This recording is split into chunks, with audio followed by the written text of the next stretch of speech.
Here. Okay, that's working. Okay. Mayor Palguda, Present. have a quorum. Thank you, ma'am.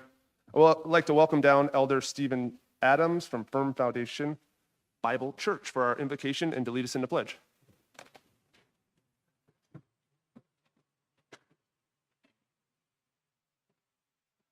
Thank you for having me. Our God and Heavenly Father, we give you thanks for this beautiful day which you have made. Cause us to rejoice and be glad in it. And Lord, I thank you for the privilege of opening these proceedings by appealing for your favor upon them. For as your word tells us in the epistle to the Romans, there is no authority except from God, and those that exist have been instituted by God. Therefore, we thank you, Lord, for these here, for their service and their willingness to serve. And we do ask your benevolence upon this meeting, that you provide wisdom and peace in this hour, that we who call Prescott Valley home might live quiet and peaceable lives. For it is in the name of our Lord Jesus Christ and for his sake we ask it. Amen. I pledge allegiance to the flag of the United States of America and to the republic for which it stands, one nation, under God, indivisible, with liberty and justice for all. Sure. Thank you. At this time, I'd like to get a motion to approve the agenda with the exclusion of item 5A.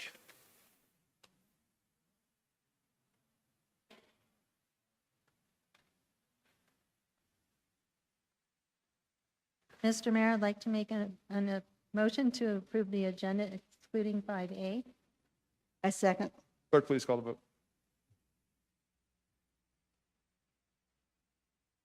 That passes unanimously, Mayor. Thank you, ma'am. Next up, proclamations, and we'll start off with National Public Works Week. Whereas public works professionals focus on infrastructure, facilities, and services that are of vital importance to sustainable and resilient communities and to the public health, high quality of life, and well-being of the people of Prescott Valley, Arizona. And whereas the infrastructure, facilities, and services could not be provided without the dedicated efforts of public works professionals who are engineers, managers, and employees at all levels of government and the private sector, who are responsible for rebuilding, improving, and protecting our nation's transportation, water supply, water treatment, and solid waste systems, public buildings, and other structures and facilities essential for our citizens.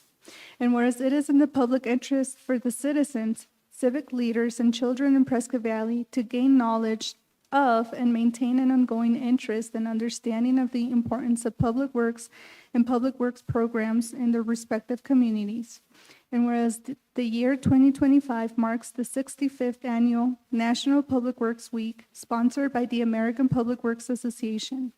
Be it now resolved, I, Mayor Palguda, to hereby designate the week of May 18th through the 24th as National Public Works Week. Thank you.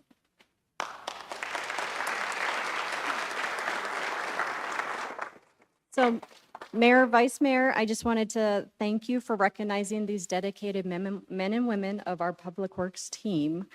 Just a few statistics. These team members maintain 260 miles of roadways, 21 signalized intersections, over 300 pieces of equipment and vehicles, 9 municipal buildings, almost 1,400 streetlights, 24 miles of roadside drainage ways, 55 miles of underground storm drain, 116 miles of sidewalk, and 26 miles of paved and concrete multi-use path. In addition to that, we oversee the CIP, Capital Improvement Program projects, delivery of over 20 just this year, and the engineering, town engineer, and traffic engineering. So thank you to my amazing team.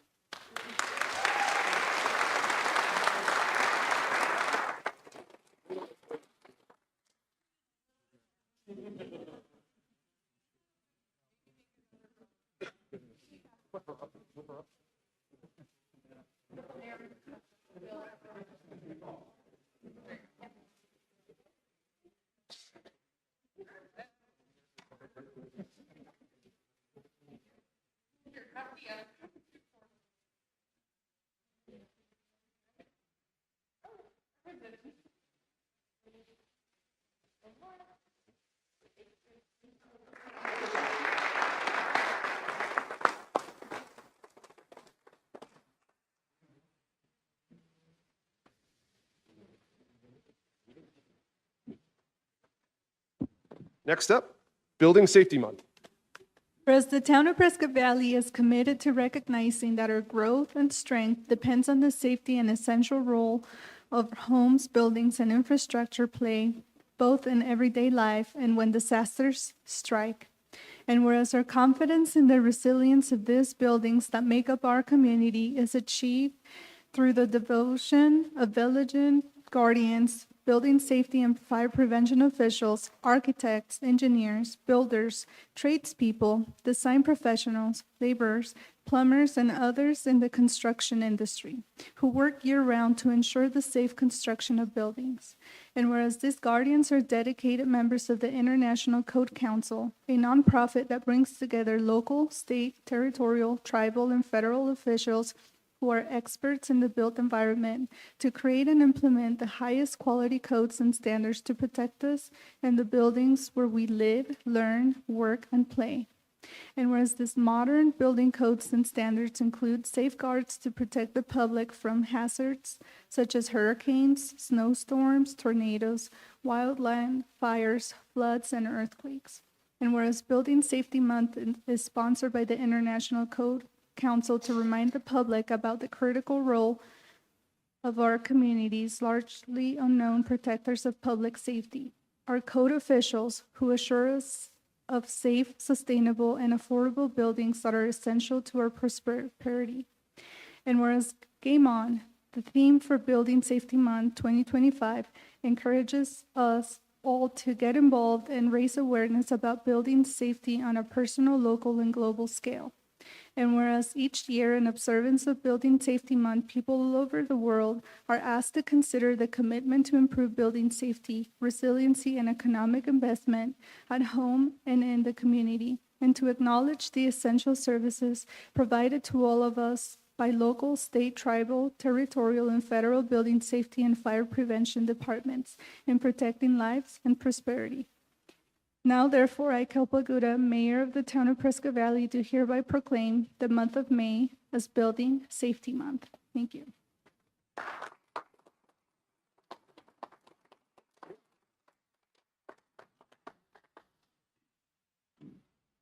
Mr. Mayor and Council, I thank you very much for this proclamation. It's very important to the Development Services Department. Everyone there is part of this. So thank you very much.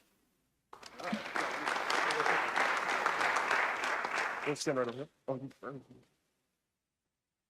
Mayor, Vice Mayor, Council, we want to thank Woody for his decades of service to the town of Prescott Valley. He's been the mainstay of the building department for a long time now, and I think everybody has Woody's phone number because he answered it every time that somebody called. But we want to thank him for his leadership, first of all, and the stability he's shown for the department. On top of that, the flexibility he has to make projects work in the town of Prescott Valley. So thank you, Woody. And I know many of you didn't recognize him without his hat on, but Woody's been here for 39 years. So, good for you, sir.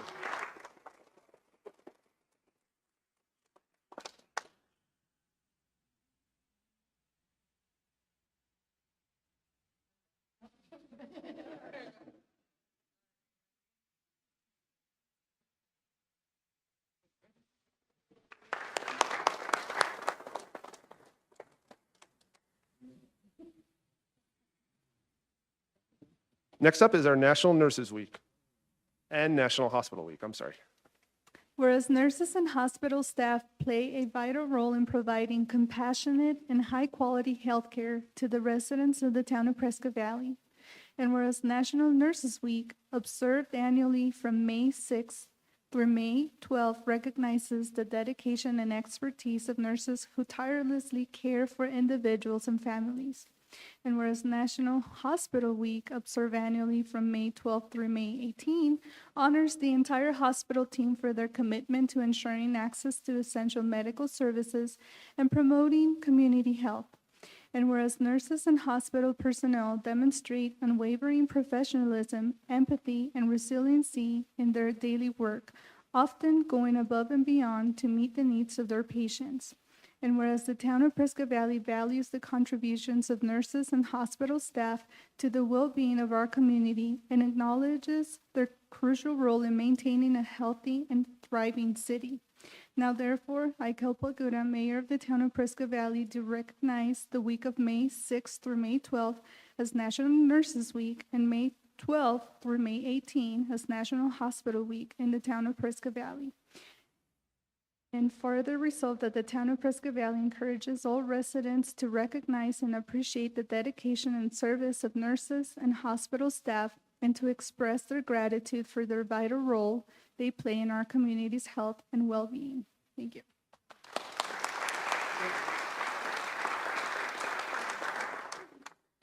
Thank you so much for this recognition. We're honored to serve our community. Thank you.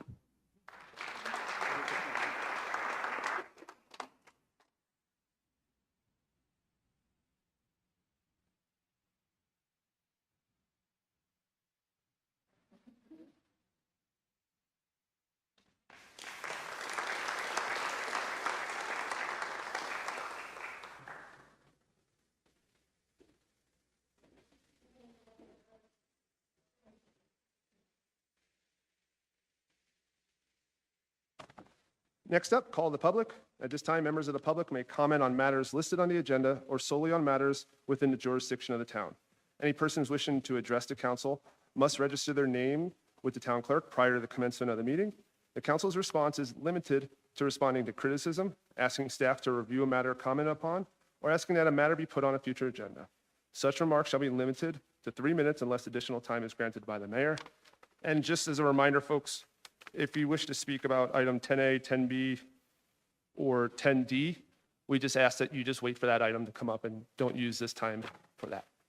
With that being said, clerk? So we have 4 people registered for call to the public. We have Steve Caros, Sandy Graham, Patricia Betzold, and Jennifer Pratt. Welcome, sir. Thank you. Good evening, Steve Carroll, Pronghorn Ranch. Allow me to read the following important statement from the mayor and released to several news and online outlets.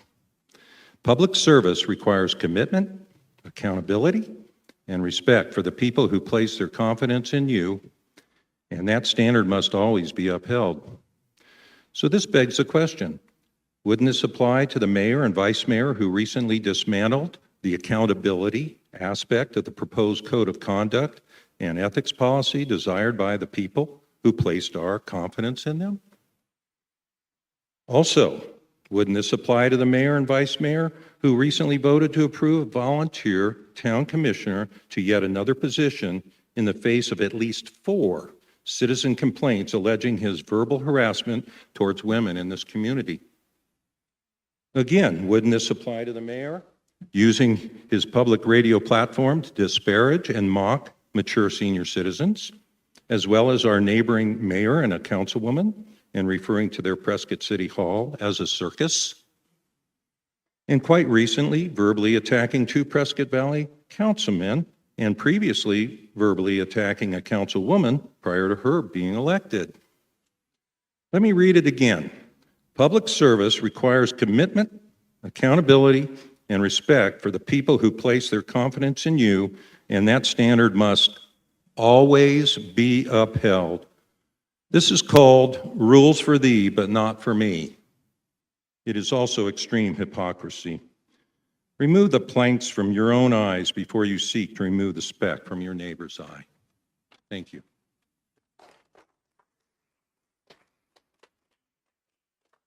Clerk? Sandy Graham.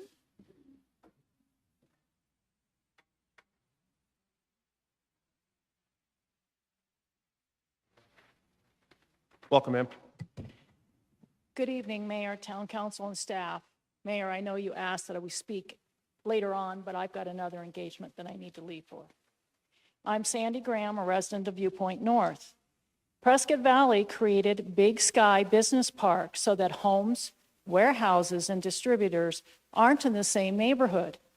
The roads in this area, East Valley Road and Enterprise Parkway, are built for heavy delivery traffic and has good access to 69. This was good town planning for the residents of Prescott Valley. There is a parcel of land, 402-14233V, which has 40.14 acres that is zoned IG within Big Sky Business Park. The owner of this parcel is also the owner of the property asking for rezoning for the project's Lynx. East Valley Road is on the northern boundary of this land. This would be a much better location for Project Lynx than the parcel off of 89A. I'm fully aware of property owners' rights, but not every rezoning request needs to be approved. I feel the town council should consider the citizens of Prescott Valley their right to quiet enjoyment when making these decisions, as well as the visitors, the many visitors that travel 89A into Prescott Valley.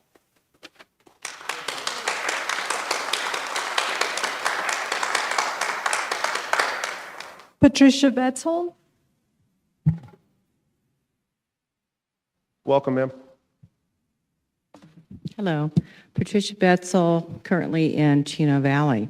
This is just a reminder to the council about what some of the responsibilities we've given to you as elected officials. Very quickly, abide by the guidelines of the General Plan 2035, approved by PV electors in 2022. Enforce the land use plan or change it by putting it on the ballot.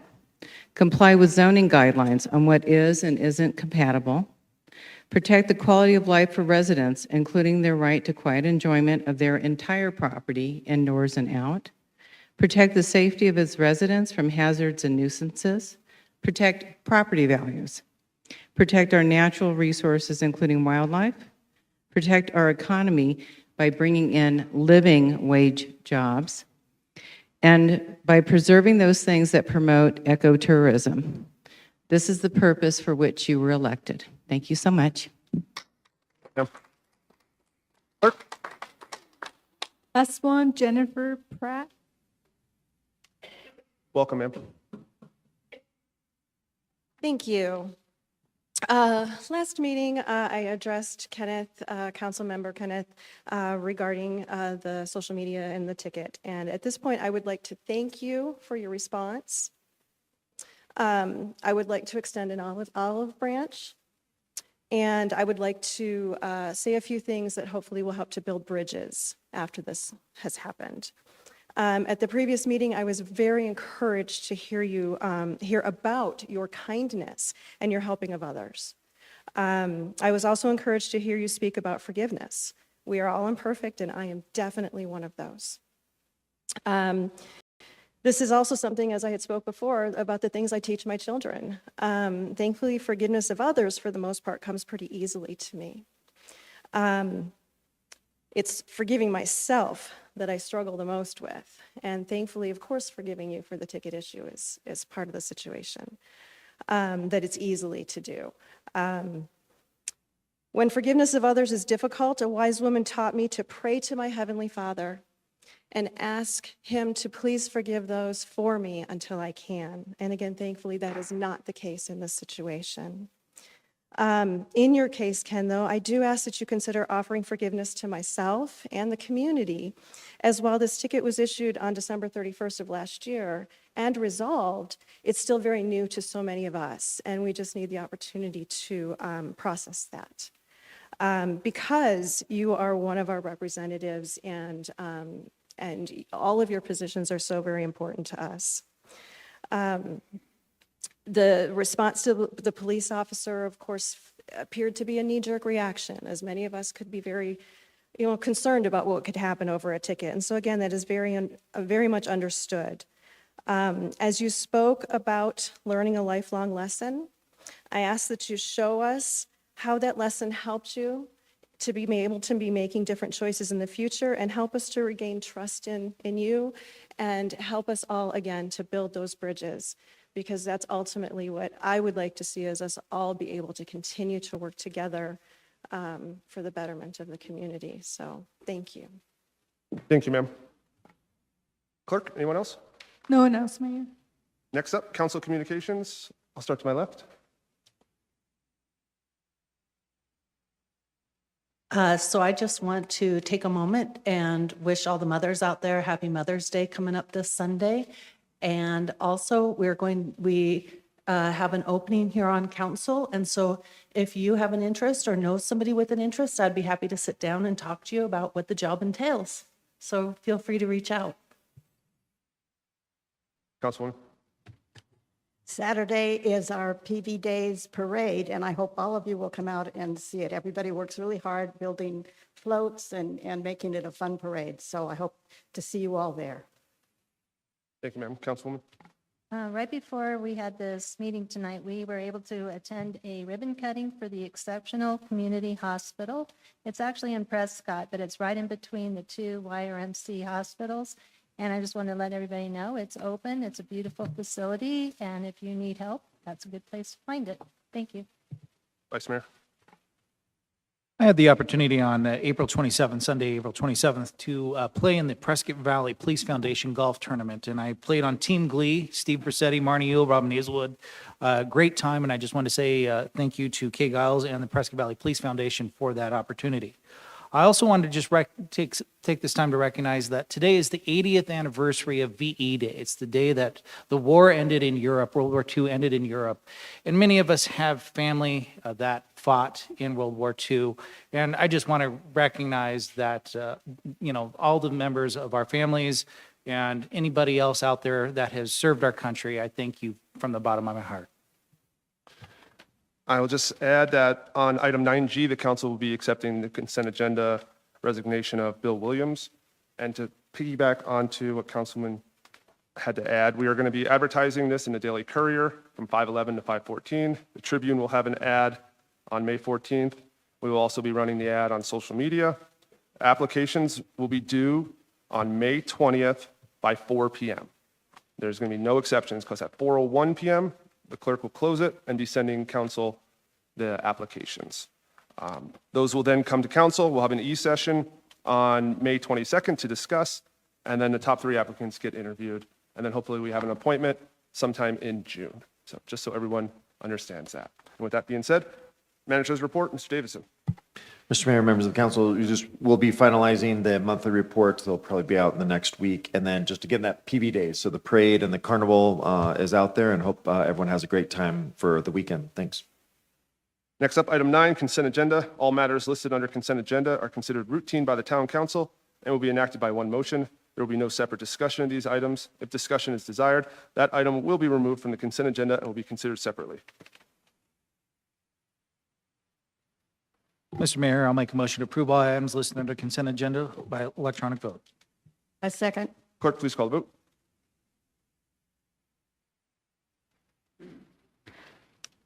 Mayor, that passes unanimously. Thank you, ma'am. Next up, new business. Series 12 liquor license for La Casita, Prescott Valley. Ms. Greenwood, are you in? She's not ill here. today. And this is a public hearing, which will be open at this time. So Natasha Villalobos' agent filed a new application for a Series 12 restaurant liquor license on behalf of La Casita, Prescott Valley, located at 8449 East Spouse Drive. The application was posted for 20 consecutive days on the premises of the business, and our office did not receive any arguments in favor of or opposed to the issuance of this license. It is now proposed that the council hold a public hearing and vote to recommend approval of this Series 12 liquor license. Thank you, ma'am. And as I mentioned, this is a public hearing. Is there anyone out there that wishes to speak on this item? Seeing none, I'll close the public hearing. Council, any questions or comments for the clerk? Seeing none, I'll entertain a motion. Mr. Mayor, I'd like to make a motion to recommend approval of the Series 12 liquor license on behalf of La Casita, Prescott Valley, located at 8449 East Spouse Drive, to the Arizona Department of Liquor License and Control by electronic vote. I'll second that. Clerk, please call the vote. Mr. Mayor, that passes unanimously. Thank you, ma'am. Next up, Series 12 liquor license for Sakura Japanese Hibachi Grill and Sushi Bar. This is also a public hearing, which is open now. Clerk?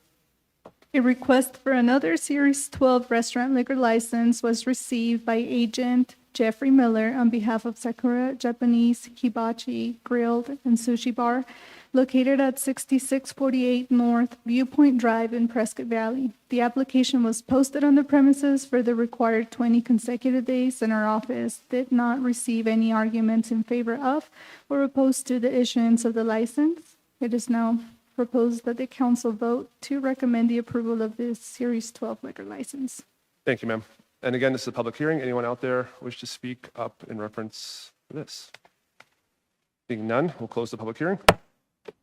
Council, if we have no questions or comments for the clerk, I'll entertain a motion. Mr. Mayor, I'd like to make a motion to recommend approval of the Series 12 liquor license on behalf of Sakura Japanese Hibachi Grill and Sushi Bar located at 6648 North Viewpoint Drive, number 1 through 2, to the Arizona Department of Liquor License and Control by electronic vote. I second. Clerk, please call the vote. That passes unanimously, Mayor. Thank you, ma'am. Next up, item 10C, PDP 25-004, Yavapai Pediatrics. Mr. Norlock, welcome. Thank you, Mayor, Vice Mayor, Council. This is a preliminary development plan for Yavapai Pediatrics. The site is at 7660 East State Route 69 and is zoned Commercial General Planned Area Development. It's just south of Florentine and east of Lake Valley Road. The site is surrounded on all sides by Commercial General Planned Area Development as well. To the south is an existing parking lot that is also owned by the applicant that will be used for the parking of this project. To the north is Prescott Valley Auto Spa. To the west is Goodwill, and to the east is the PNC Bank. The request is for an approximately 7,500 square foot building that will have 2 to 3 suites, with one being occupied by the applicant, who owns Yavapai Pediatrics, which is currently located at 3001 North Main Street.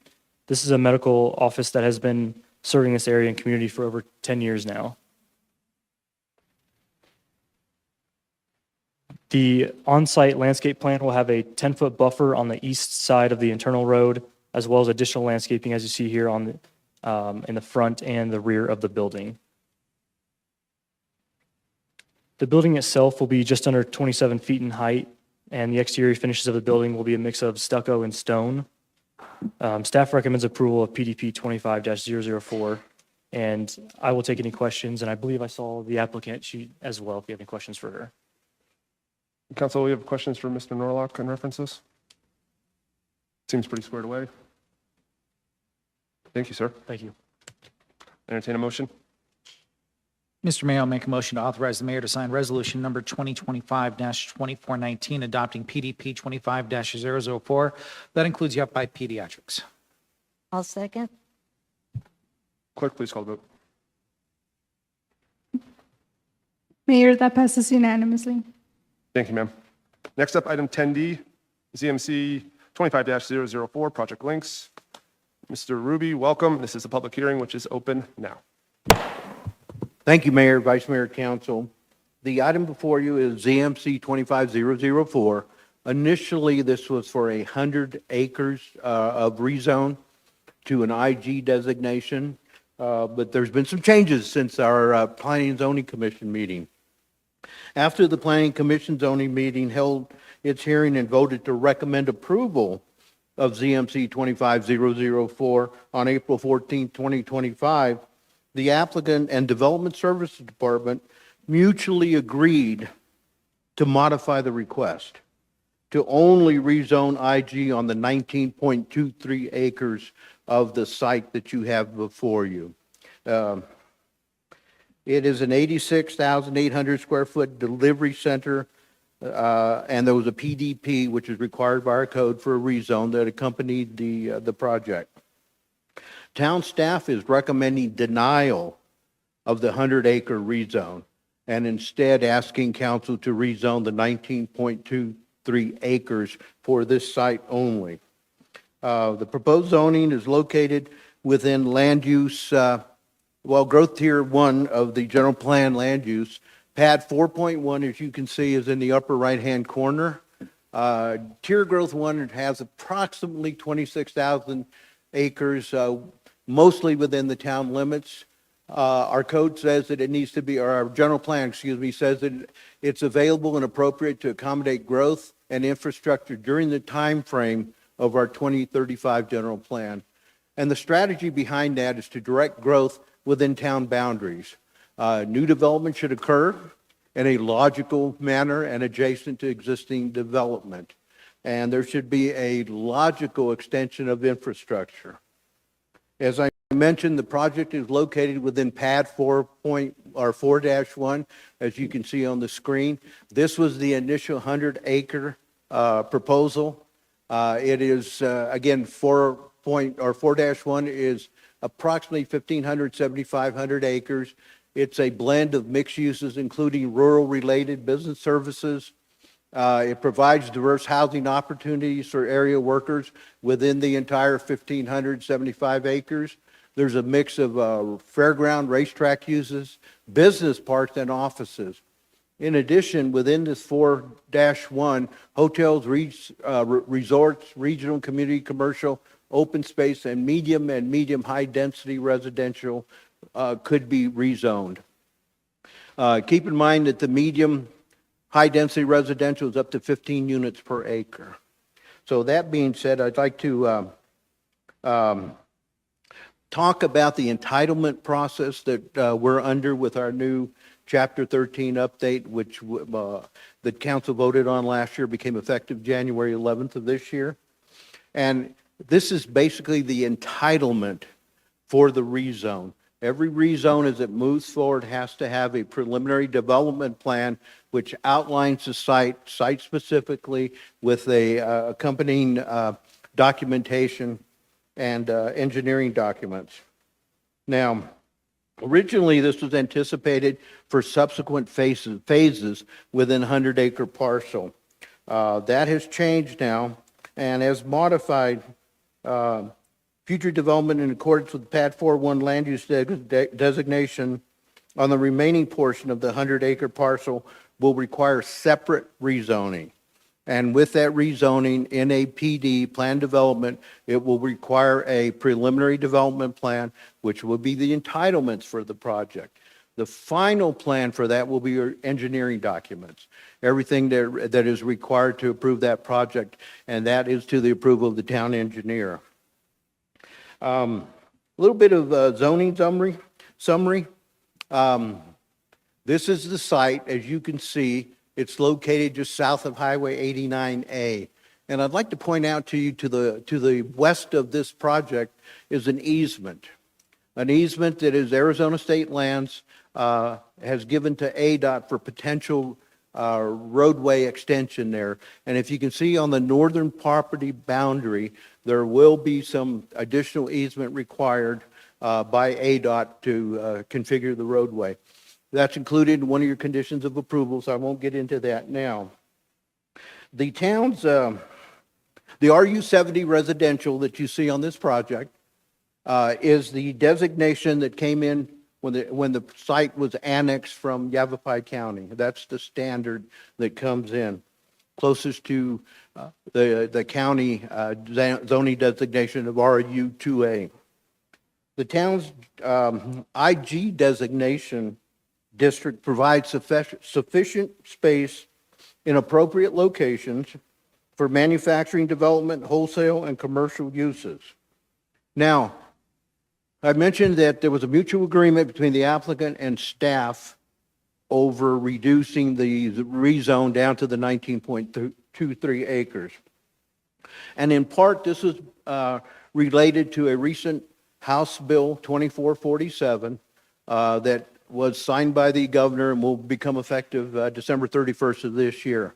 And that legislation mandated that staff shall approve such things such as site plans, development plans, land divisions, lot line adjustments, preliminary plats, final plats, and plat amendments without a public hearing.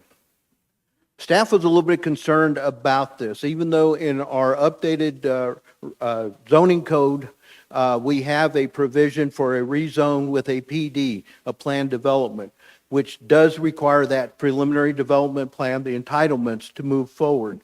However, because this is new legislation, staff was not totally comfortable with moving this forward with the idea that after we had told the Planning and Zoning Commission and the public at large that we would have not only a neighborhood hearing for each phase, but a public hearing at P&Z and a public hearing before council. We felt that that wasn't something that we wanted to do and felt that we should take a step back. There was also the reason of stepping back because staff was proposing this as a business park. Staff had recommended uses that were business park related. As we had negotiations, this was subsequent to the Planning and Zoning Commission meeting, we asked the applicant and the owners to provide a list of uses that they thought would go into this business park. Unfortunately, a lot of those uses came back as industrial. Staff was not comfortable with that, having this as an industrial park vis-a-vis a business park. In addition to that, our code calls for a site-specific site plan, as you will see here, for each parcel, each phase. And we didn't receive that. We didn't have that. Those design guidelines weren't done. There was not a meeting of the minds, if you will, on the types of uses that would be allowed there. So staff felt it was better to take a step back, only rezone and recommend the 19.23 acres. So then there'd be an opportunity to follow up with this project on the additional 80 acres where we could have a neighborhood meeting, have the public input. We could have a public hearing at planning and zoning, and we could have a public hearing before town council. So that was kind of what the reasons were for staff recommending that. Now, we'll talk about staff's assertion that it did not meet our code requirements, and that's debatable based on the state law. But we felt that we owed it to not only the council, Planning and Zoning Commission, but the public at large, that we bring this back and they have an opportunity to comment on that. Our general plan talks about this area it talks about this area, and there's several goals and policies in the general plan that are identified for projects like this. I won't go into all of them, but the main one is to encourage infill development and revitalization in Tier 1, of which this is lies within. Also, to provide for a variety of industrial and/or job-based uses, including light industrial, technology centers, performance manufacturing, and to ensure that additional employment opportunities are available in the town. Now, this project has been reviewed, and as I mentioned earlier, this is the entitlement process. The final development plan, if you will, and there's been some confusion because our old code referred to a preliminary development plan, and I'm sure the vice mayor with his term on the Planning and Zoning Commission was used to that preliminary development plan being the vehicle that the Planning and Zoning Commission reviewed and made recommendations to council, and that the final development plan moved to council for your final review and approval. That's changed slightly with our updated code. So as I mentioned, the PDP, the preliminary development plan, is for entitlements only. It's been reviewed by all the departments in the town. The town engineer had several pertinent comments that I'd like to go over with you. First one is he talked about that County Fair Trail is not to town standards for a industrial collector. So that's one of the things that's being negotiated at this time. The final traffic impact analysis has not been approved. As recently, I believe, as yesterday, there was discussion between the applicant's engineering firm and ADOT requirements, town requirements, things of that nature. So that's ongoing. But again, this is for entitlements. The final engineering documentation will take place with that final engineering plan that will go to the town engineer for his approval. In anticipation of this project, ADOT had some requested improvements to Highway 89A, and I'd like to go back to this previous slide and show you where that easement lies. Maybe. Okay, here it is. As you can see, that yellow line is an easement that's already been granted. That is for a intersection into 89A that will take some of the frontage of the top 80 acres as an easement. It'll be requested. Now, as part of this project, ADOT will require that additional dedication in the future, and that is for the purpose of frontage for the future realignment and widening of the Santa Fe Loop, which would come back, swing back out to the east there and align with this easement that's already in place. Now, there's been a lot of, well, not a lot, but there's been several conditions that have been added to the project. Just like to say that CAFMA has reviewed the project. They have commented on the project. We've had our utilities department comment, town engineer comment, town traffic engineer comment. So all these are included. And at the public hearing, as I mentioned, on April the 14th, P&Z received several pertinent questions regarding this project. And some of those questions were concerned by the public at large and by the P&Z commissioners as well. And some of those included limiting future phases to business park uses and requiring buffers for this and subsequent phases. And after discussion, the P&Z Commission voted 5-2 to recommend approval to the Town Council, and that's where we're at tonight. There are several proposed conditions for this project. First of all, I'd like to get back to the site plan, which is required for any rezone. This is the site plan for the 86,800 square foot distribution center, approximately 86,008.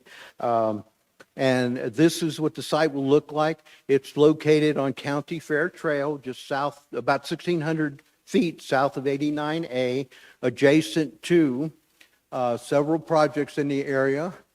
And if I may go back here, I'll talk about the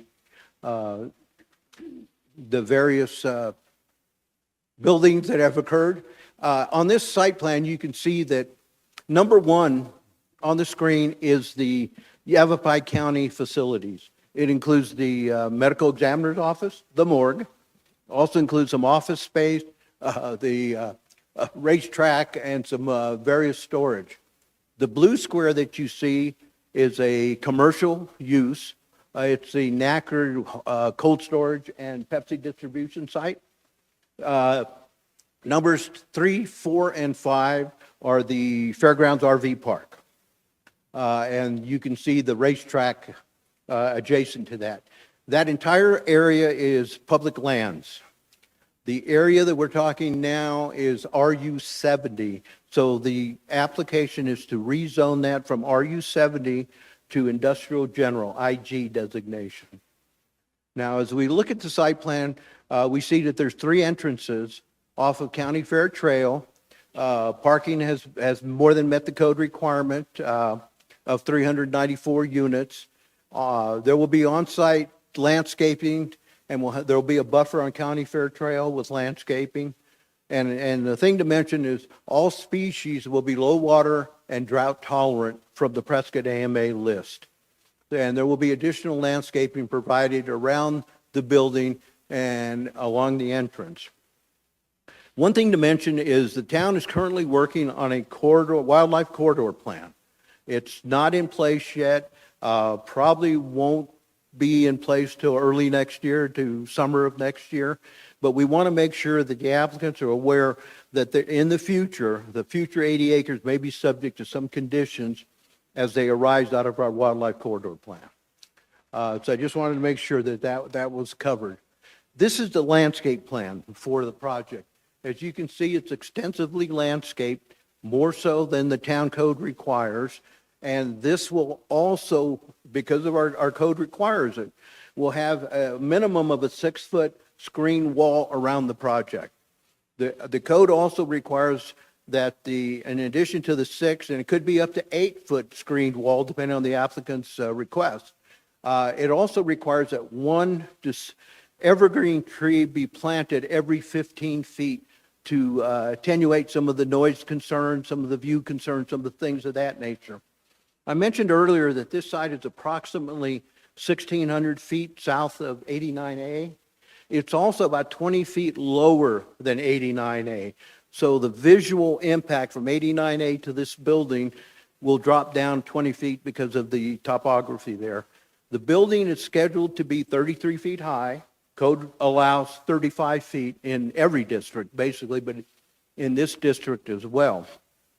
The landscape plan shows their parking lot, shows their area, detention basin to the west.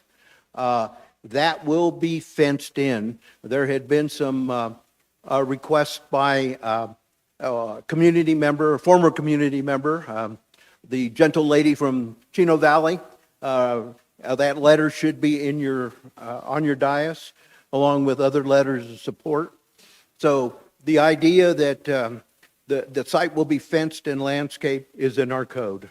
I'd like to kind of go over some of the proposed conditions, if I may, Mr. Mayor. Go ahead, sir.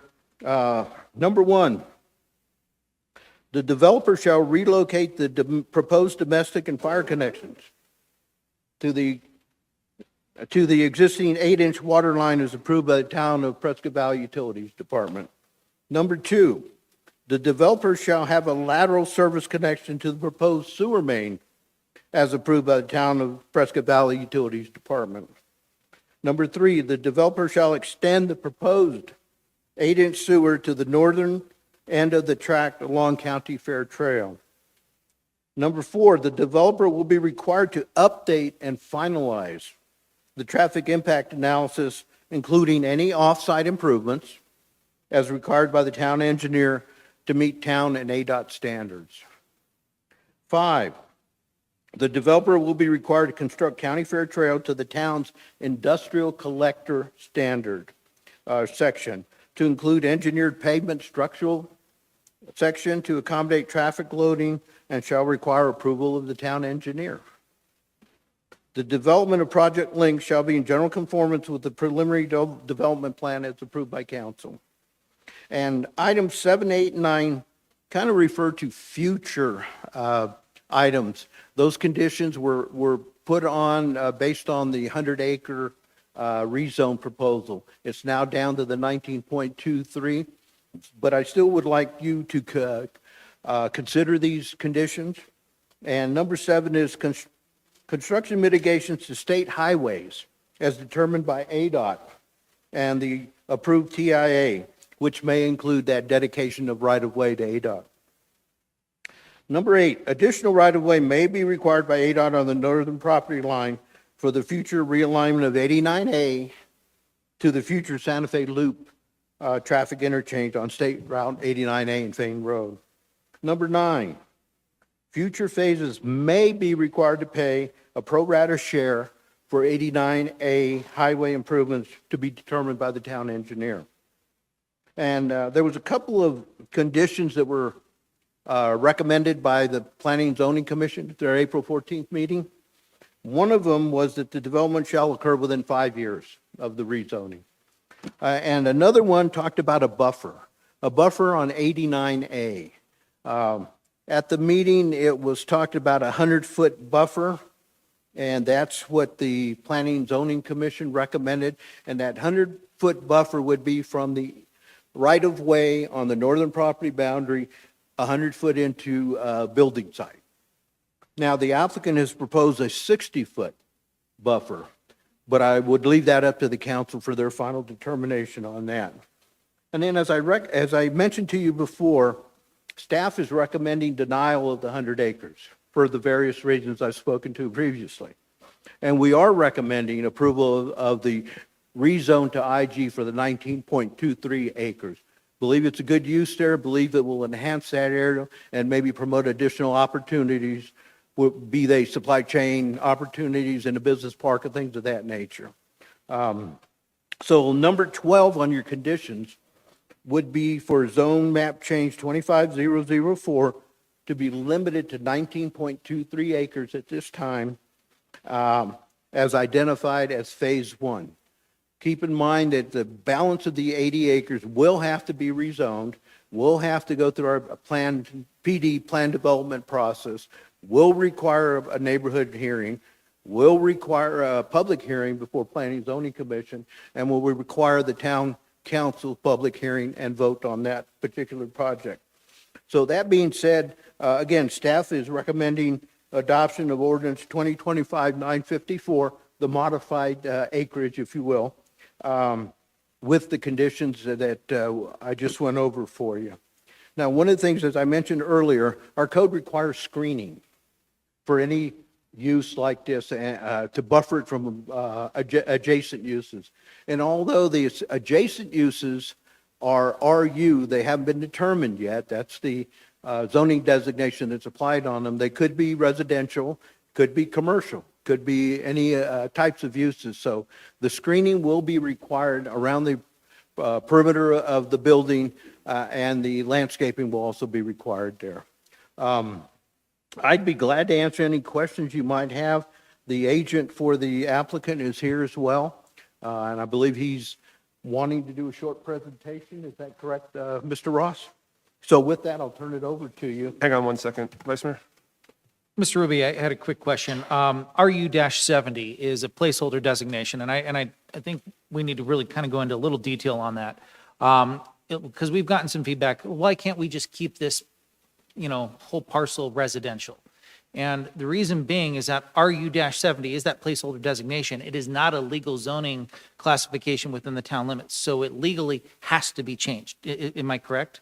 Mayor, Vice Mayor, Council, RU-70 is a zoning designation, and I think we've had a previous project that built to that zoning designation. It is a large lot, 70,000 square feet, is about 1.75 acres approximately. And that use, if you look at the county's zoning, throughout the county's zoning designation, I think I was told by the county that approximately 60% of the county is RU2A. So it's that residential 2-acre minimum. As it's annexed into the town, it's annexed to the nearest zoning designation the town has. In this case, it's the RU-70. That area has been annexed. It was annexed in 2001. So that's the, if you will, the placeholder for that type of zoning. So to answer your question, Vice Mayor, it is allowed, but it's difficult to do that throughout the town. Okay, thank you. This is the elevations of the building. If you'll notice, there are several loading docks on the north side. And if I could get back to the landscape slide, you can see where those loading docks are on the north side of the building. They will be screened with a fence and with landscaping according to our code. This is the elevation. This is a rendering of the building. 86,800 square feet, landscape buffer, the types of drought tolerant, low water use plants will be used here. And with that, next steps. As I mentioned to you with our Chapter 13 update, the preliminary development plan is the entitlements only for the project. The engineering documentation and everything else will come later that the town engineer will review along with the other disciplines in the town departments, and that will be that will lead to the final TIA. And after that has happened, the building and engineering permits or applications will be submitted for review and approval by the town engineer. So this is basically just step one, the entitlements. I'd be glad to answer any questions, and as I mentioned, the agent for the applicant is here if he'd like to present at this time, or if you have any questions, we can answer them now or wait till the presentation's over. I'm sure we'll be bringing you back up, sir. So Mr. Ross, if you want to come up.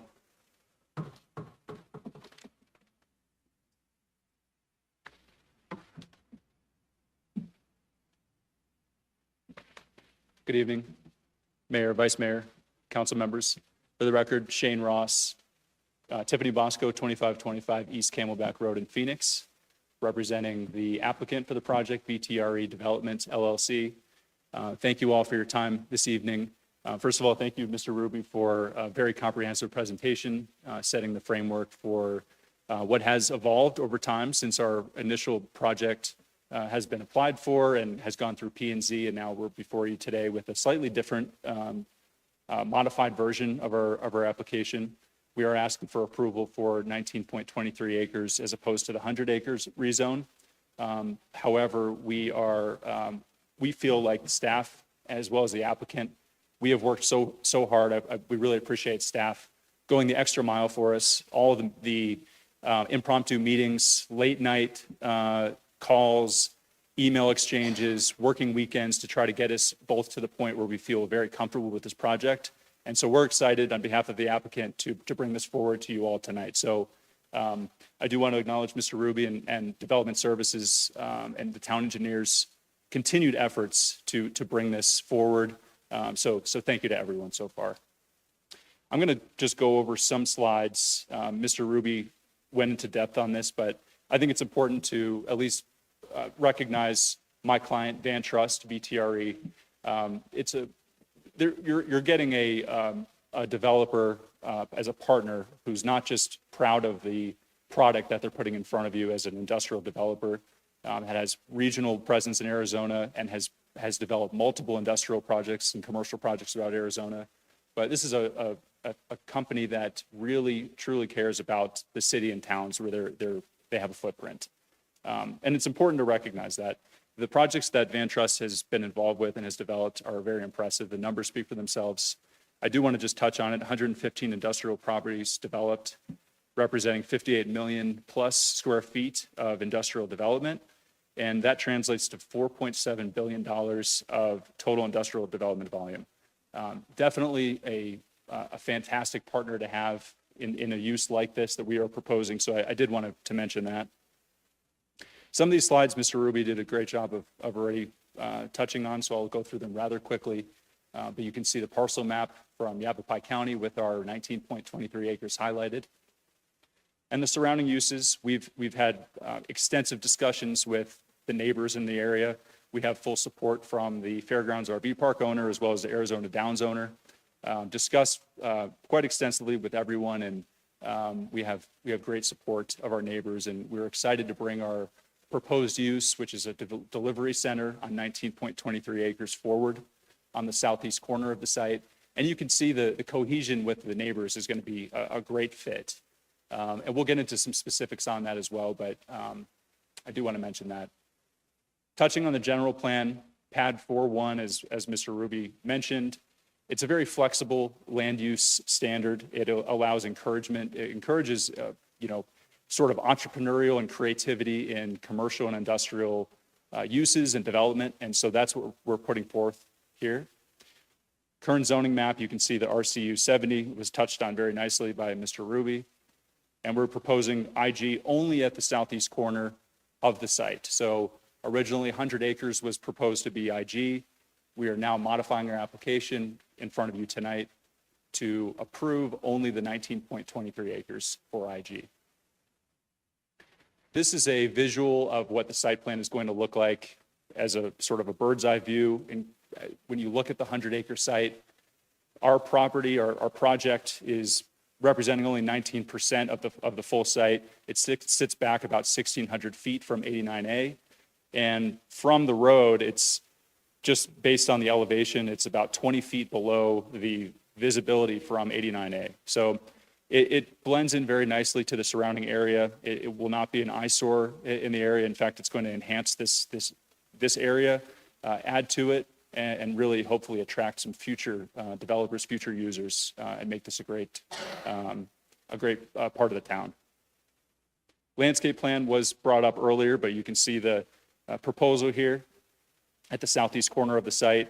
3 points of ingress and egress into the site, plenty of parking for van and vehicle, and then a little bit of some loading docks there in the northern part of the site. And I'm going to discuss what is this use. You know, we've had some discussion. Here's our rendering for what this is, and it's a delivery facility. Clean design. You can see nice color palette, pleasing to the eye. Rendering is shown. This is conceptual, but this is generally what we have in mind. I do want to discuss this, and Amazon has been discussed quite extensively. There's been some chatter in the community. I was up here a few weeks ago in front of P&Z. I did mention that Amazon is a prospective user of the site, and that is true. They are still investigating the site. And tonight, I do have a representative from Amazon with us today, Mr. Humberto Quintana. I would like to call him up and go through a little bit more about Amazon's prospective use of this site. So I think that would be helpful to add some clarity. Welcome, sir.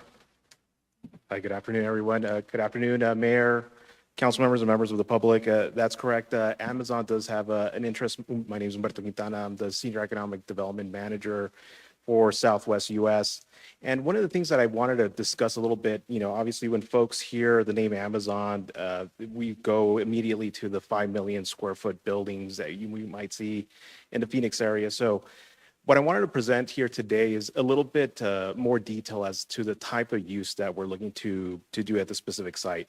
And just to kind of give you all a bit of context, so what we have here, really at the top of the funnel of our logistics network, we have our supplier network, but we have our cross-docks facilities. We have a couple up in Goodyear and in Buckeye and in the Phoenix area. And this is where basically we have product that comes in from the ports, from our suppliers, and then from there it goes to our fulfillment centers. So whenever you place an order, that product is housed in these fulfillment centers. And these are the ones that are about 3 to 5 million square feet in size.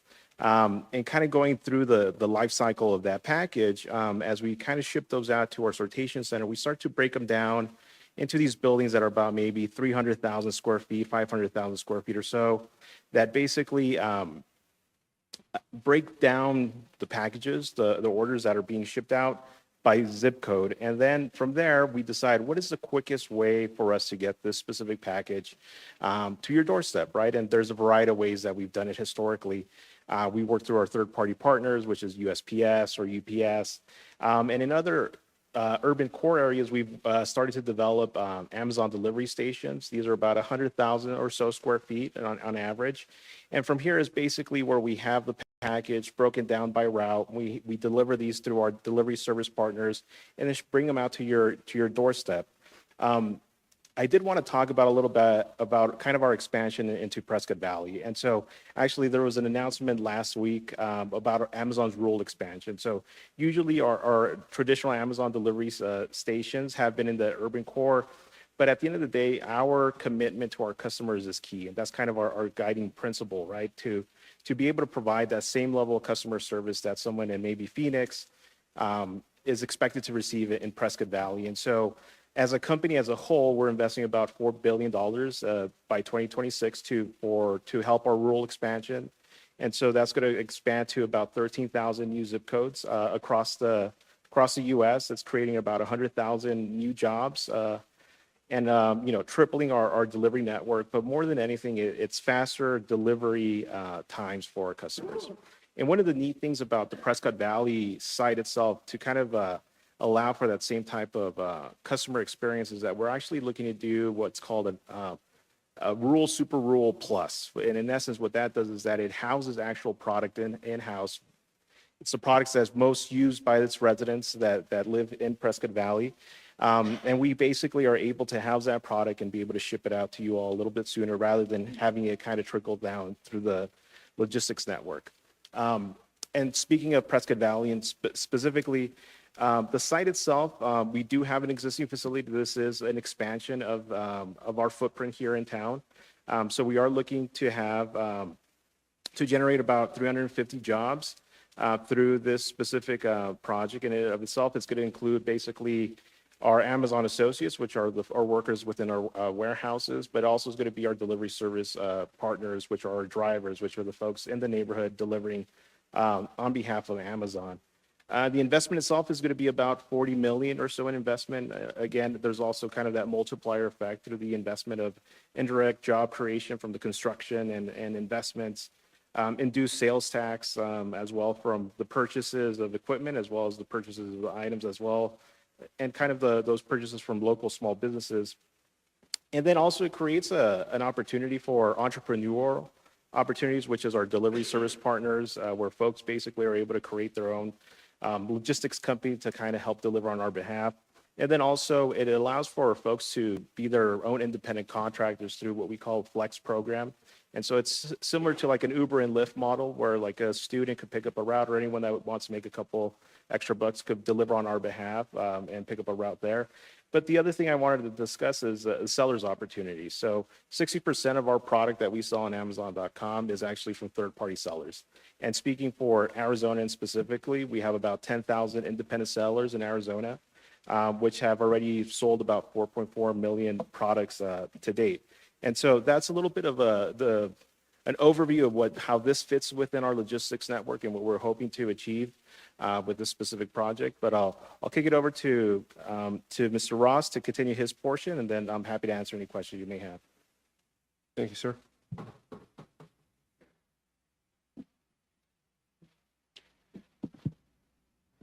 Council members, and this next slide should be very familiar. There was a study session held here early April last month, where a study was done. It was a housing study by Elliott Pollock and Company.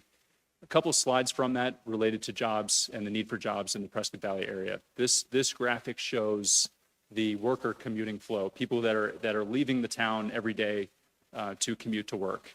There's a mass exodus essentially of folks that are leaving the town who are residents of the town for employment. This graphic shows a little bit more of a breakdown of that. Vast majority, about 88% or so of town residents exit the town every day, commute out of Prescott Valley for work. A majority of those, even above and beyond traveling to the Prescott area, are driving down to the Phoenix metro area.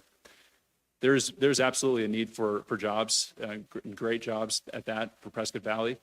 This opportunity is a great step in the right direction for housing a prospective user who is committed to providing jobs for members of the community in this area who are in all walks of life. And this is well needed. It's well documented. And so I'm excited to show that to you because this is not only just a rezone exercise, but it's also a realistic and very, very realistic exercise in, hey, this could happen. These are jobs that are coming to the area, and this could help people right away. I do want to talk about the stipulations, the proposed conditions. Mr. Ruby did go through these pretty extensively. And I wanted to go through these a little bit. We are in full cooperation of the stipulations that are related to the 19.23 acres that are before you tonight for a rezone. There were some leftover conditions after the P&Z approval. And so some of those are related to the future phases, if you see on the screen here. The future phases are not at all applicable to this project. The 100 acres total was brought in for P&Z for rezoning. That has now changed. We are only asking for modification of that site of only the 19.23 acres. There are no future phases that we're proposing. My client has no interest in developing those future phases before you tonight. And so any mention of future phases is largely irrelevant. They shouldn't be looked at as, in my opinion, as far as approving this project, but they were left over from previous conversations. And so I did want to mention that. Can I just stop you for a moment? And just for clarification, would that apply to like number 11? Because what you're asking for doesn't touch 89A. Mayor, it would. Yes. Okay. That was a condition that Planning and Zoning Commissioners recommended, that but buffer was only applicable if we were going to rezone the full 100 acres. And so that setback requirement from 89A is largely irrelevant. We're not bringing forward a project on that part of the site. Thank you. Of course. Number 12 was an additional condition that was recommended tonight. Of course, we are only recommending for your approval the 19.23 acres on the site, and so that makes sense along with our preliminary development plan. So I do want to mention those as a whole. That's where we're at with the stipulations.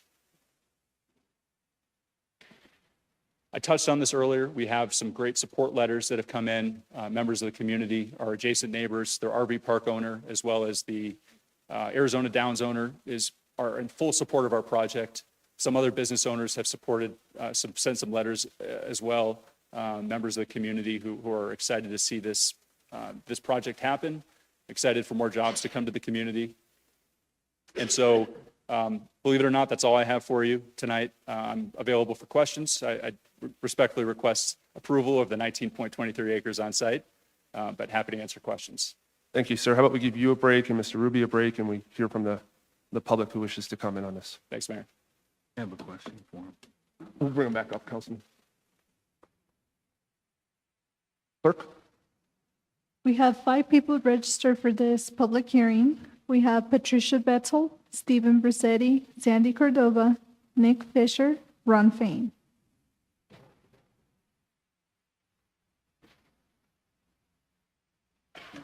I'm going to abbreviate my presentation, so I just want to hand out very quickly copies.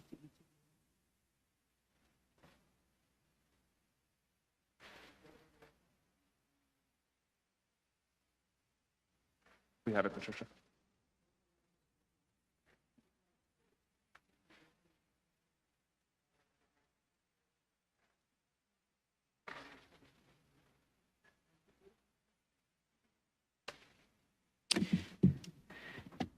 Okay.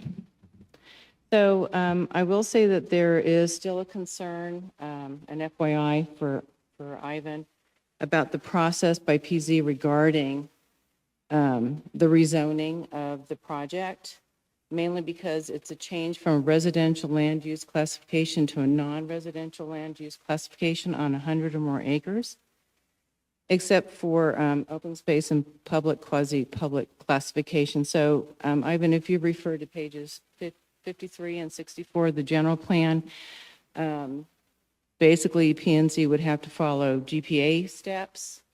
So we don't want to get involved with further legal situations. So you might want to take a look at that.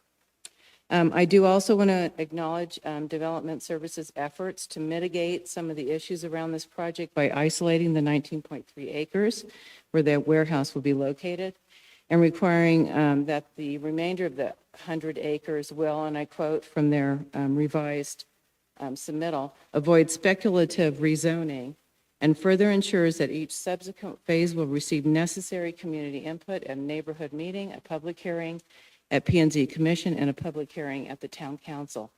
That's very appreciated. They've also recognized that there will be impact to town roads and state highways, and they're in the process of working with the developer and ADOT to help mitigate that and not let the burden of those maintenance and improvements to lie on the taxpayers' shoulders solely. So really appreciate that. We do still have concerns from some of the residents, and you'll notice that we didn't get any letters of support from actual residents, just property owners. So really quickly and abbreviating from this list, we're still concerned about hours of operation. Currently, we have a mine on that road that doesn't allow people to sleep at night. Those trucks go round the clock. That is a big problem. We also want to understand how many vehicles are going to be traveling per hour, what kind of vehicles. Inspections should be required of all the vehicles for all admissions and everything that applies to that, because that's a problem right now on the road. We do appreciate Development Services looking at getting funding to maintain the parts of 89A that they'll be using. We still don't know what their actual routes are, and that's a critical issue. We want them to install a signalized intersection at Country Fair Trail and SR 89 for everybody's safety. Signage about no engine braking, no unmuffled exhaust, watch out for pronghorn.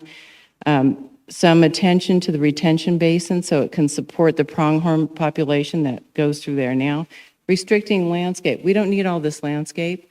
It's an antithesis to the scenic corridor to Mingus Mountain and Jerome and has no bearing on it. We want to restrict that to just the 3 local trees and keep it on the county trail. We don't need it all over the building.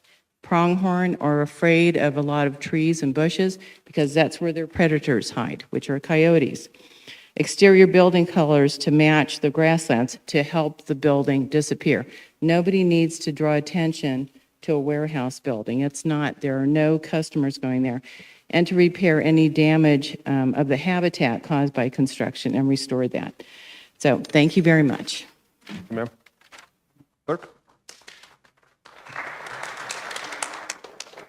Brissetti, Welcome, sir. Good evening, Mr. Mayor, Mr. Vice Mayor, Town Council members. My name is Steve Brissetti, President and CEO for the Chamber of Commerce. Here tonight with two of my board members, Scott Freitag and Diane Tennyson, in full support of this project. We come to believe that Amazon will offer competitive jobs at a fair wage, benefits, and more importantly, tuition reimbursement to invest in our future. And hopefully, the people who work there, we know they're not going to work there forever, but they'll go to college, preferably at Yavapai College, and could go out and start a business. So we're in full support of this project. The only, if there's a disappointment, we will be hoping it will be before you tonight in support of the 100-acre project that was originally passed through P&Z. But with the 19.2 project, we fully support this. Thank you. Thank you, sir.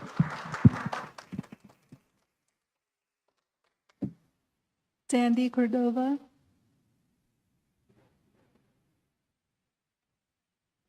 Welcome, ma'am.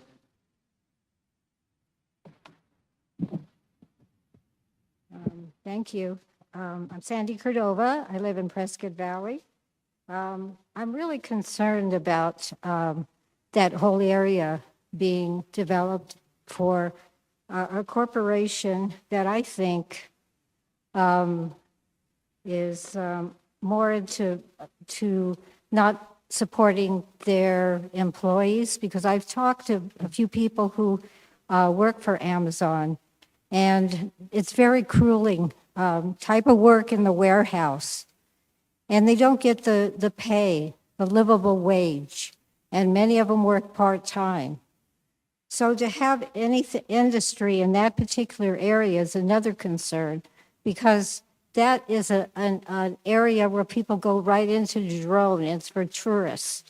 And it's to have that wildlife all around there, to see that area that goes up to Mingus Mountain and through Jerome. I'm just concerned about also with the town council on making decisions that are really important for the economic development of our town.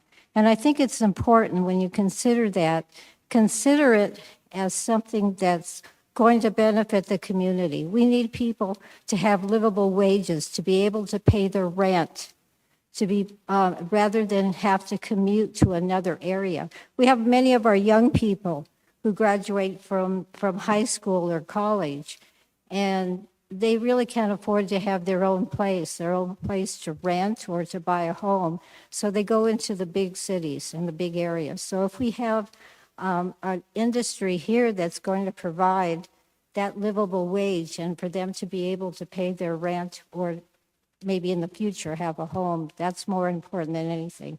So I think that whenever these decisions have to be made by the town council, are you doing it in order to benefit corporations and real estate developers, or are you making these decisions to benefit the community? And I would really survey the neighborhood beyond the people that own the land and see what the impact is going to be on this on any particular company or corporation that's in that area. Thank you. Thank you, ma'am.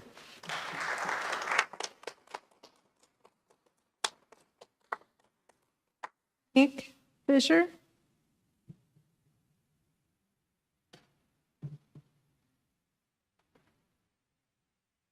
Welcome, sir. Thank you, Mayor, Vice Mayor. My name is Nick Fisher. I'm a local business owner here. My family has been in Prescott Valley since 1977. You got to excuse me, my allergies are really bad right now. So, just here in support of Project Lynx, the entire 100 acres. Having lived east of the facility since 1998, growth is inevitable here. We live in one of the 10 most popular towns in America to move to. And as much as I hate to see it, it's going to happen.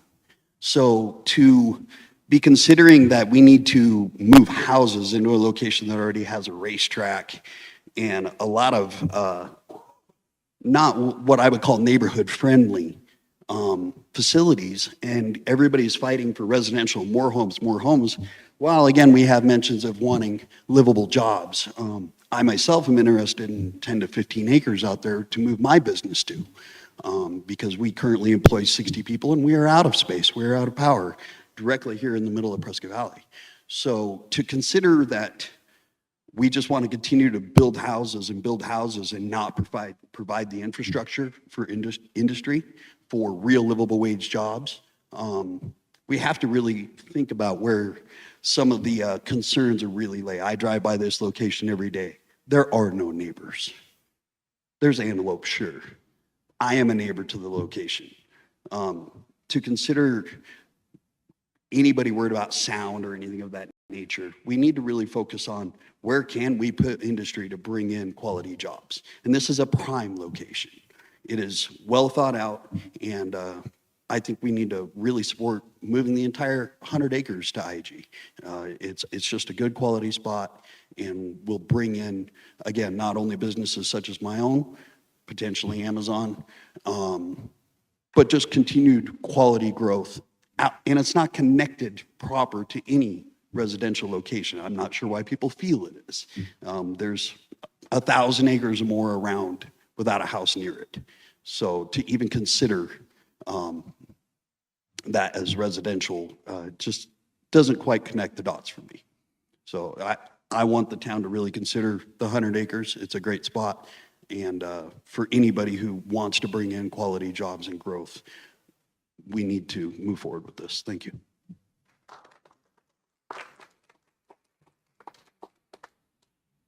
Ron Fain. Welcome, sir. Mayor, Walk-up Vice, sound. what's that? You had your own walk-up song right there for a minute. Yeah, thank you. Mayor, Vice Mayor, Council, staff, Ron Fain, 3001 Main Street, Prescott Valley. Owner, family owns the property, the 100 acres that is being discussed tonight. Just a little bit of brief history. We have been in the process of working with Project Lynx, Van Trust, for more than several years. We worked very hard to locate an expansion inside Big Sky Business Park. However, the footprint and the terrain and the increase in employment just didn't work out. We could not get a site to effectively work inside Big Sky Business Park. So that was our very first choice. But because of the size and scale and the commitment that Project Lynx and Van Trust wants to make into the community, we really had to look at a different site. They left us for a while. They actually went to our neighbor in Prescott to try to locate at the air park for about a year until they couldn't get a site big enough to be located in Prescott. Then they came back to us and said, we have to look at a greenfield site. And so we looked hard to try to find a good greenfield site that would be compatible for the development in Prescott Valley for two reasons. One, we wanted to keep a great use in our community that already exists, and to support one to expand it and provide more benefits to community. That's in jobs and property taxes and all the rest that comes with that. So we looked at the site off the county fairgrounds. Van Trust, who is a tremendous industrial developer in the state of Arizona, I feel quite blessed to have them in our community. They really raise the bar of expertise coming in the door, and the pedigree that they bring and the other opportunities, just because of the people that they know, could bring more good quality jobs, living wages into community, having them as a partner. So we're happy to have them here. We certainly support the rezoning of the property. I will tell you that we were super close in getting an agreement completed with staff. We got this approved through zoning, planning and zoning, with a 5-2 vote for industrial general. Staff came back and said, we want to tighten up the look and the feel of the park. We spent several meetings, lots of time, Van Trust, our staff, legal on both sides, spent a lot of time talking to staff. We actually got there verbally to get an agreement on the entire 100 acres. And from that time, we offered to write up that agreement, but before we could get it submitted back to the town, a decision was already made to, hey, this will be simpler if we just go down to the 20 acres. Except that And I think it is short-sighted in the sense that there is no speculative Mr. Payne, zoning if you can here. start wrapping it up a little bit. I believe Yeah. we're at timer, clerk. I appreciate that. I didn't realize that was over. We appreciate the fact that the consideration of the 100 acres, it's not speculative zoning, it's intentional zoning. It's an intention to work towards a living wage and good paying jobs. It's a site that you can fit larger buildings on that Big Sky can't accommodate right now. So thank you. Thank you, sir.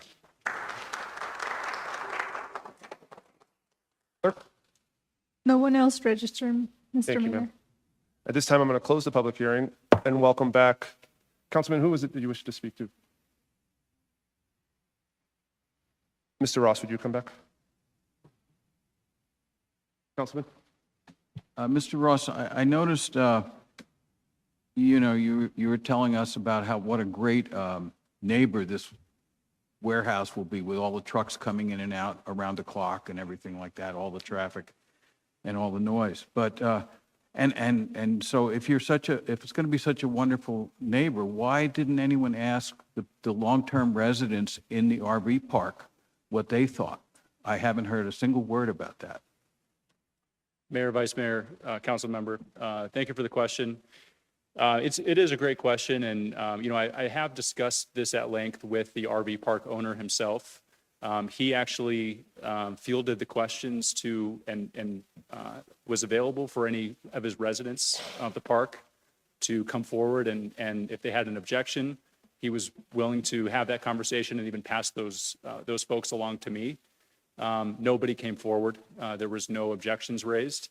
And so we felt comfortable not pursuing that further. The state law requires that the neighborhood meeting is people who are property owners in the area are noticed of our rezoning.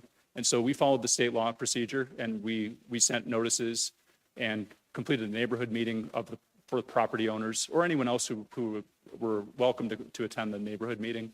But the owners themselves did receive those notices. But we did give opportunities for residents of the RV park to come forward, which nobody did. One more thing. I also noticed, I received a packet here when we walked in, and it had a preponderance of favorable letters for this project. There was only one in opposition. And yet, as a council member, I received dozens of negative letters decrying the project and pleading with us not to go forward with it. Do you have any idea what happened there?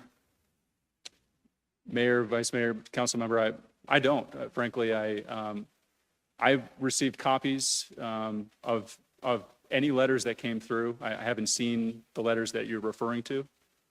So I'm not sure. I mean, everybody has an opinion, is entitled to an opinion. So if you receive negative letters regarding this project, it's possible. I'm not sure how I can speak further to that. Okay, thank you. Council, we have any questions? Councilwoman Keel. I do have questions. I know many constituents have reached out to me in concern about the Big Sky Business Park and where Amazon's currently located, and why it sounds like the property owner was trying to work with the Amazon to find a location there. And it appears that there's a lot of land available right on the North Enterprise Parkway. I can see 18 acres on there owned by the family. There's another 40 acres off of East Valley Road. So it just seems like that's a better fit and why we're moving and rezoning elsewhere. Do you have any answers to that? Mayor, Vice Mayor, Council Member, it's a great question. As far as the business dealings with the property owner in Big Sky and prospective user Amazon, I was not involved in those conversations.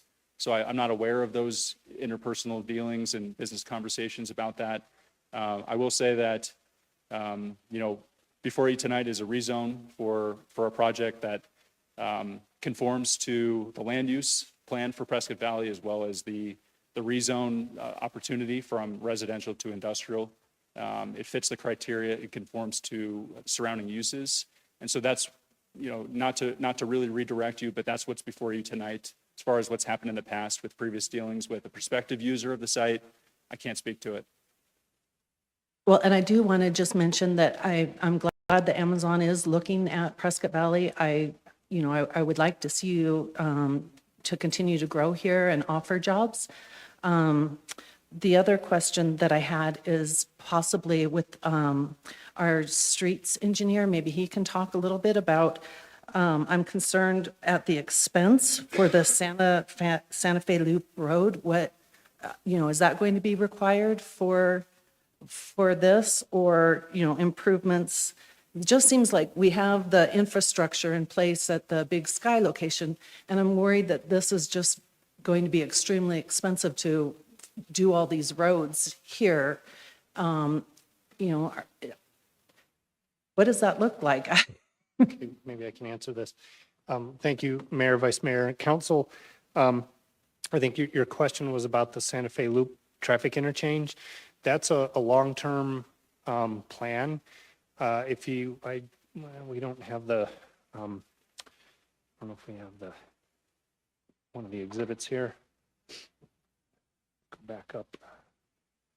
Well, and I guess my question is, are some of these things going to be required? Those are very long-term, and they would not be required specifically for this project.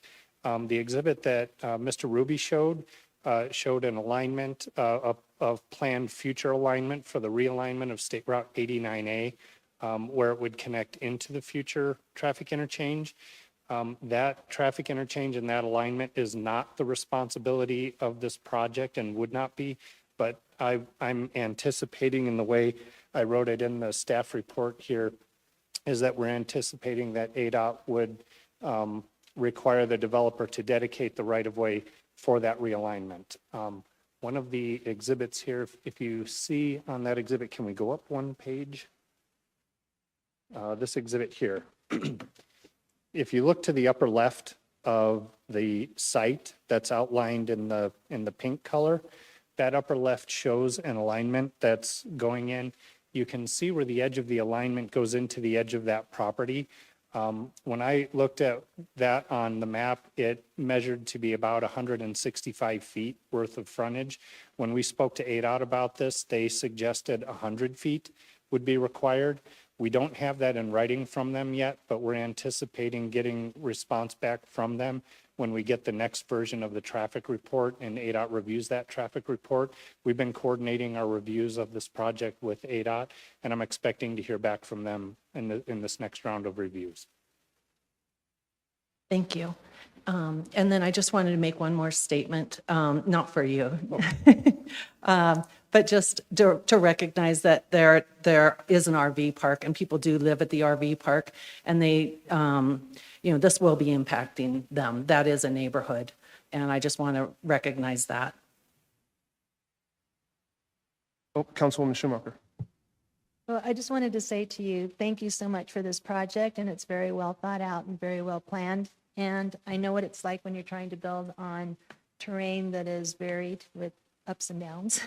I've been in the building trades for quite a while, most of my working adult life, and I've done everything from data entry to bookkeeping to HR to even being a comptroller for a company.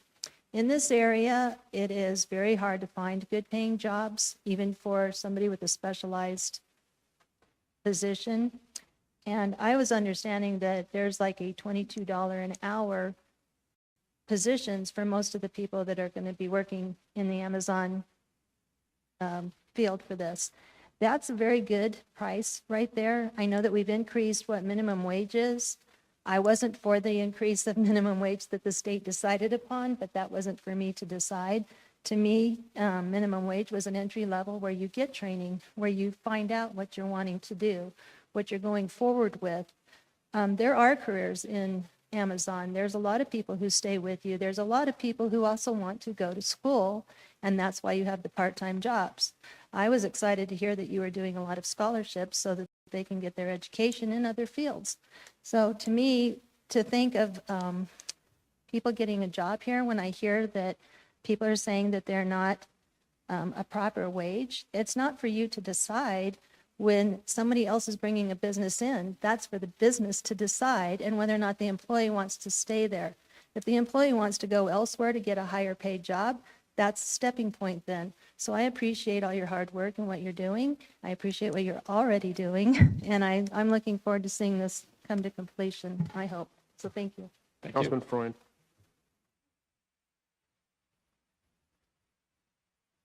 Let me first read an excerpt from the 2035 vision statement for Prescott Valley. Prescott Valley welcomes visitors from across the state and beyond to enjoy its natural beauty and vibrant tourist scene. The community values the majestic mountain vistas and beautiful rolling grasslands and has taken steps to preserve natural open space. Let that sink in for a moment. Just for some background, Prescott Valley is paying huge consulting fees to experts to try to help us make sense of our hodgepodge of zoning that we've inherited and to develop consistent, eye-pleasing styling design standards for commercial and industrial buildings. We are also spending tax dollars to track and map pronghorn habitat and migration corridors, and to try to preserve what is left before these magnificent animals are forced out of Prescott Valley. This evening, we have before us a proposal to put a huge 3-story high warehouse smack in the middle of pronghorn habitat. It will not meet any upcoming design standards, it will block mountain views, and it will be an eyesore in the middle of a beautiful grassland, which is one of the gateways to the town. It flies in the face of the 2035 vision statement and all that the town is spending tax dollars on to benefit the residents on those various projects. Amazon has a lot of negatives. They have stressful working conditions, they have a high turnover rate, they have frequent worker lawsuits, and much more. Many of the workers are part-time with no benefits. Wages are below the median pay which the town is seeking from potential incoming employers. In fact, In-N-Out Burger offers comparable wages. This could lead to employees needing public assistance for themselves and their children. We are already struggling to provide affordable workforce housing, and this project will greatly exacerbate this problem. This project is brought to you by the same folks who proposed a prison along Fane Road, the High Density Observatory Project, the tax money pit, which is now called the Findlay Center, the Phoenix-styled Legato monstrosity, and the Lakeshore 650 fiasco, which will cost the taxpayers around $100,000 for a referendum. Now they want us to rezone pastoral low-density residential zoned land into industrial. Last year, the town commissioned a poll which showed that a supermajority of residents, around 80%, were against the rapid growth the council has been approving. This and water were their top concerns. In fact, 2 incumbents who consistently voted for massive high-density projects were voted out of office. So it comes down to this. Who is the council and the staff working for? Are we working for the residents, the voters, the taxpayers, or are we working for out-of-town developers, builders, and high-priced Phoenix lawyers? Are we willing to trade quality of life for the townspeople for some low-paying jobs? We don't have to approve this rezoning. There's plenty of land available over by East Valley Road and Enterprise Parkway, including parcels 402-14233Q and 402-14233B, which are large enough and owned by the Fane Signature Group. If the council still wants to approve an Amazon warehouse, despite the pay and working conditions, then it should be built over there, near the existing Amazon facility and the Ace Distribution Center. Millions of dollars have already been spent creating this industrial area with roads designed to handle the huge tractor trailers and also a traffic signal at Highway 69. It's a slam dunk. It's already set up. In closing, I support a change to the procedure so that voting by the council only occurs after the second reading. Thank you very much. Vice Mayor.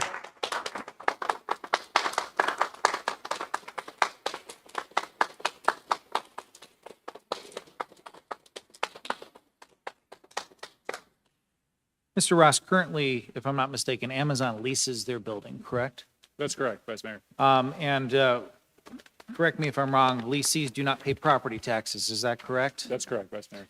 So one of the things that we look at, and, I'm hearing, a lot of communication about Amazon not supporting the community. So if they were to build this warehouse, they would own the land, correct? Correct. They would own the building.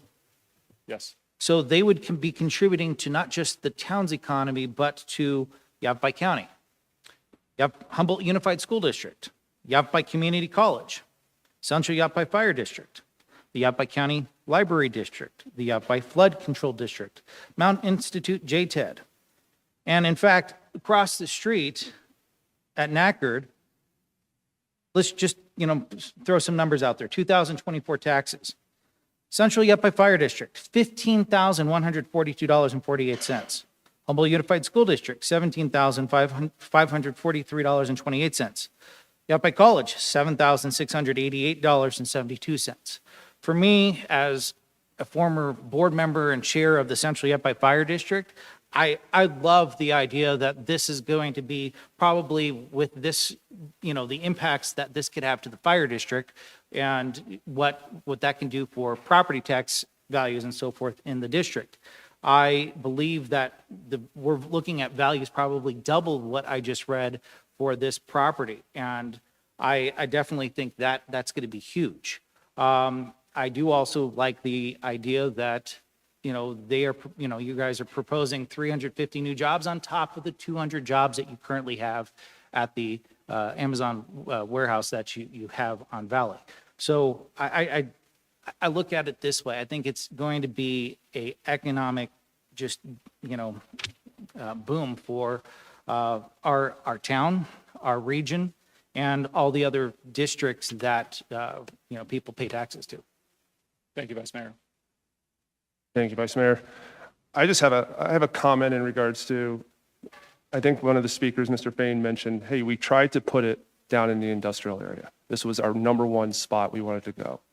For anyone that's ever been down that way, you'll realize that there's a lot, although on a screen it may look like it's 30 acres or 20 acres, but there's a lot of slopes and a lot of valleys and a lot of canyons, which are absolutely not buildable. And if we were to sit up here to think that we are all of a sudden site selectors for a $1 billion corporation, I assure you, they probably looked into that location first. And then now this is a new location that they're going to. And from what we heard from the gentleman in the audience, that's exactly what we're hoping to see happen. We start with 20 acres of Amazon, and then another entrepreneur comes along and says, hey, I want 10 acres, or I want 15 acres. I want to expand my business and bring more workers here in Prescott Valley, and this is a location for that. And then that will come to council, and then council will then get to decide if that's a suitable fit for that area. And that's what we want.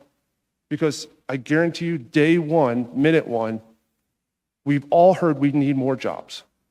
And if a company is able to come in and offer $22, $24, that's pretty darn good for someone that just graduated high school and gets their foot in the door and is going to start maybe going to college or working their way towards other jobs. And we've also heard arguments that Amazon is just basically a Nike sweatshop where people are just being forced to work. Well, if it's so bad, they don't have to work there. They can literally go somewhere else and work. That's the greatest part about America, right? Like if it's a bad area, you don't like working, go somewhere else. So we have individuals that want to work. Why are we not giving them that opportunity? So, and again, at the end of the day, we're talking about 20 acres. And I get the pronghorn. We all love the pronghorn. My kids love seeing them. They somehow think they named them and they see the same ones every time. But it's only 20 acres. And they can go somewhere else because there's tens of thousands of acres moving out there. They're not going to just be forced into one little small area being fenced in. So again, folks, we're not killing off the pronghorn by allowing a 20-acre site to be developed near the morgue, near an RV center, near Nackard. This is the best location for it. And if I can go to bed tonight knowing that I'm bringing jobs to Prescott Valley, and by golly, I'm all for it, folks. So. Thank you, Mayor. Council members, thank you. Council, if we don't have anything else to add, I'm ready to entertain a You know, motion. Mr. Mayor, Vice Mayor. I do want to address the condition number 11. I don't think it's applicable to this zoning map change, since it is for mainly the 100 acres, not the 20 acres that we are discussing here this evening. So I would like to scratch condition number 11 if that's possible. Mr. Rube, you have anything to add for that? Thank you, Mayor, Vice Mayor, Council. Staff is in concurrence, as Mr. Ross mentioned. Some of those conditions were remnants from the 100-acre proposal. So anything that deals with future uses, future mitigations, staff would concur that that would be okay with them. Mr. Ross, you have anything to add? I do want to add one point as well. Mr. Ruby mentioned earlier in his presentation that there was some discussion about adding fencing to our landscaping plan, maybe around the retention area, maybe security fencing around the proposed building. I do want to recommend to this council that if we are going to recommend fencing to this project, this should be done at a permitting stage, not during the entitlement process. And imposing an additional condition for fencing would require more extensive review of the town code to ensure that that is a requirement. And that's more of a permitting question versus an entitlement question. So I do want to raise that. I agree with you, sir. Vice Mayor, anything to add, Councilman? Mr. Ross, so I have one more question. The economic benefits that the Vice Mayor Zurcher and Mayor Palguda mentioned, those would also apply if it was in another site in town, wouldn't it? Mayor, Vice Mayor, Councilman, it would. That's correct. Thank you. Councilwoman, go ahead. I just have one more question.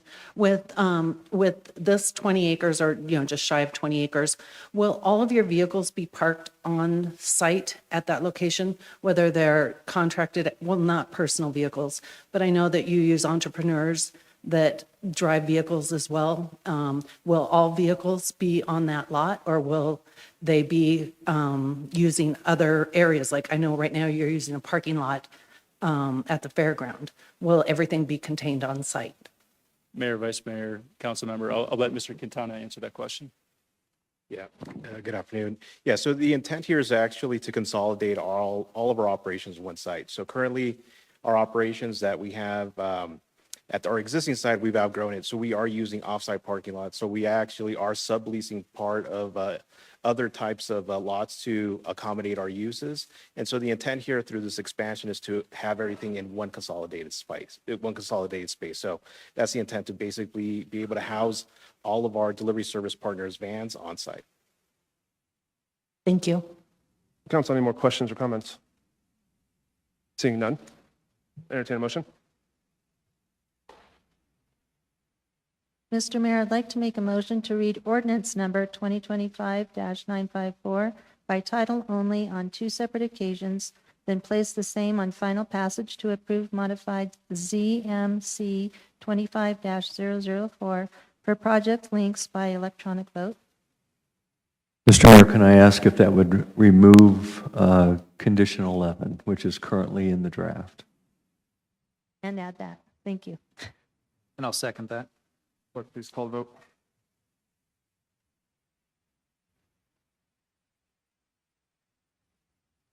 Mr. Mayor, that passes. Clerk, go ahead. Ordinance number 2025-954, an ordinance of the mayor and common council of the town of Prescott Valley, a municipal corporation of Arizona, amending the town zoning map ZMC 25-004 by changing the zoning classification of the property approximately 1,600 feet south of State Route 89A and County Fair Trail, 19.23 acres, from RU 70, residential single-family rural zoning, to IG, industrial general limited zoning, for the purposes of a warehouse distribution center shown in a preliminary development plan, PDP, and providing that this ordinance shall be effective 30 days after its passage and approval according to law. Thank you, ma'am. Folks, we are at the end of the evening on number 11. Is there anything else to add for the good of the order, council? Seeing none, have a good night, everyone. Thanks for coming out.